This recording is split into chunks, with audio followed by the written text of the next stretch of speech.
अस्सलाम वालेकुम नाज़रीन, welcome to my YouTube channel. आप देख रहे हैं अपडेट्स विद ईशा। नाज़रीन, 19 अगस्त को कराची कारसाज रोड पर होने वाले वाक़े की मुकम्मल तफसील आपसे शेयर करेंगे, लेकिन उससे पहले चैनल को सब्सक्राइब कर दें ताकि हर आने वाली वीडियो से आप आसानी आगाह हो सकें। नाज़रीन, 19 अगस्त को कराची कारसाज रोड पर एक एसयूवी 100 किलोमीटर पर आवर की स्पीड से चलती हुई नजर आती है, जो कि एक बाइक को हिट करती है और 2 लोगों की जान जाती है, इमरान आरिफ और उनकी बेटी आमना आरिफ।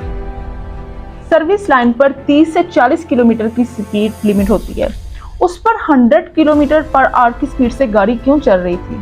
इस बात का जवाब उस दिन तो नहीं मिला, लेकिन 1-2 दिन बाद सीसीटीवी फुटेज में देखा जा सकता है कि उस गाड़ी में बैठी एक ड्राइवर जिनका नाम नताशा इकबाल है, वो एक पार्क गाड़ी को हिट करती हैं। उसके बाद पीछे आने वाले 2 मोटरसाइकिल सवार को हिट करती हैं और स्पीड को मजीद तेज करते हुए एक और बाइक को हिट करती हैं, जिससे 2 अफराद की जान जाती है, इमरान आरिफ और उनकी बेटी आमना आरिफ। नाज़रीन, इमरान आरिफ और उनकी बेटी आमना आरिफ जैसे ही एक्सीडेंट होता है तो मौके पे उनकी डेथ हो जाती है और फिर नताशा की जो गाड़ी है वो आगे जाके गिर जाती है क्योंकि वो अपने कंट्रोल से बाहर हो जाती है। वहाँ लोगों का मजमा लग जाता है, पुलिस आ जाती है और लड़की को कस्टडी में ले लिया जाता है। और कस्टडी में लेने के बाद पता चलता है कि नताशा एक इंतहाई पावरफुल फैमिली से बिलोंग करती है। वहीं पे फिर उनका लॉयर भी हाजिर हो जाता है।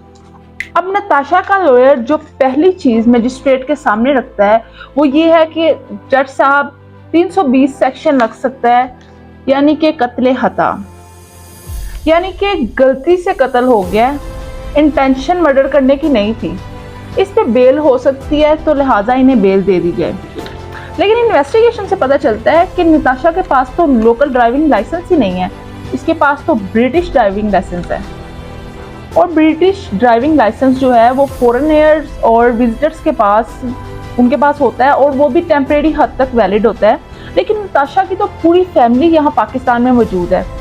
अब जो सेशन है वो 320 से हटकर 322 लग गया, यानी कि कत्ले सबब, यानी कि इनकी वजह से कत्ल हुआ और इस पर बेल नहीं दी जाती।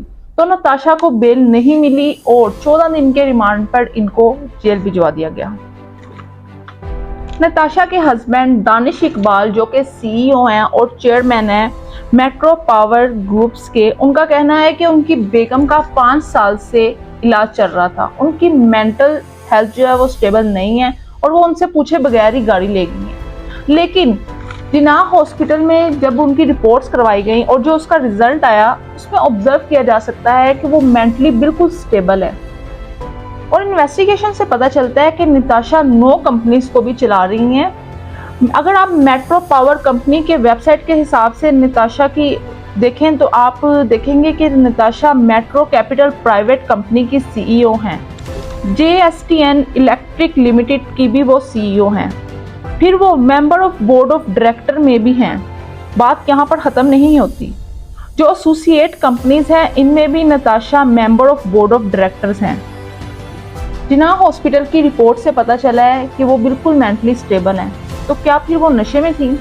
अभी ये बात कंफर्म नहीं हुई, लेकिन इन्वेस्टिगेशन टीम्स और DIG का कहना है कि इनके मुख्तलिफ ब्लड सैंपल्स लिए गए हैं जो कि मुख्तलिफ लेबोरेटरीज में भेजे गए हैं, जबकि 12 घंटे में मैक्सिमम रिपोर्ट्स आ जानी चाहिए थी।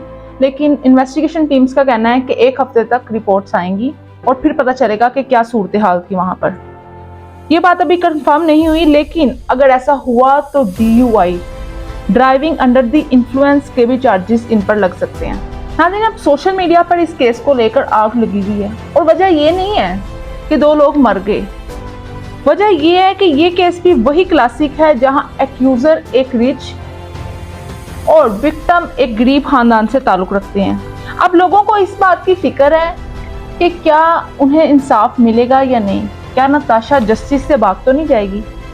नताशा पर कौन से सेक्शन लगते हैं ये तो पता चल ही जाएगा, लेकिन एक बात का अंदाजा आप भी लगा सकते हैं कि जब बात इंसाफ की आती है तो 2 सिनेरियो सामने आते हैं।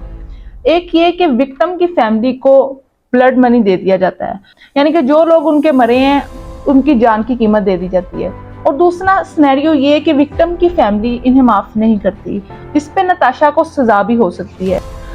और नाज़रीन, इसमें एक सबक हमारे लिए भी है कि ट्रैफिक के जो रूल्स हैं इनका ख्याल रखा करें, रिस्पॉन्सिबिलिटी के साथ गाड़ी चलाया करें, सड़कों को GTA समझ के मत खेला करें, क्योंकि हमारी एक गलती किसी की जान ले सकती है।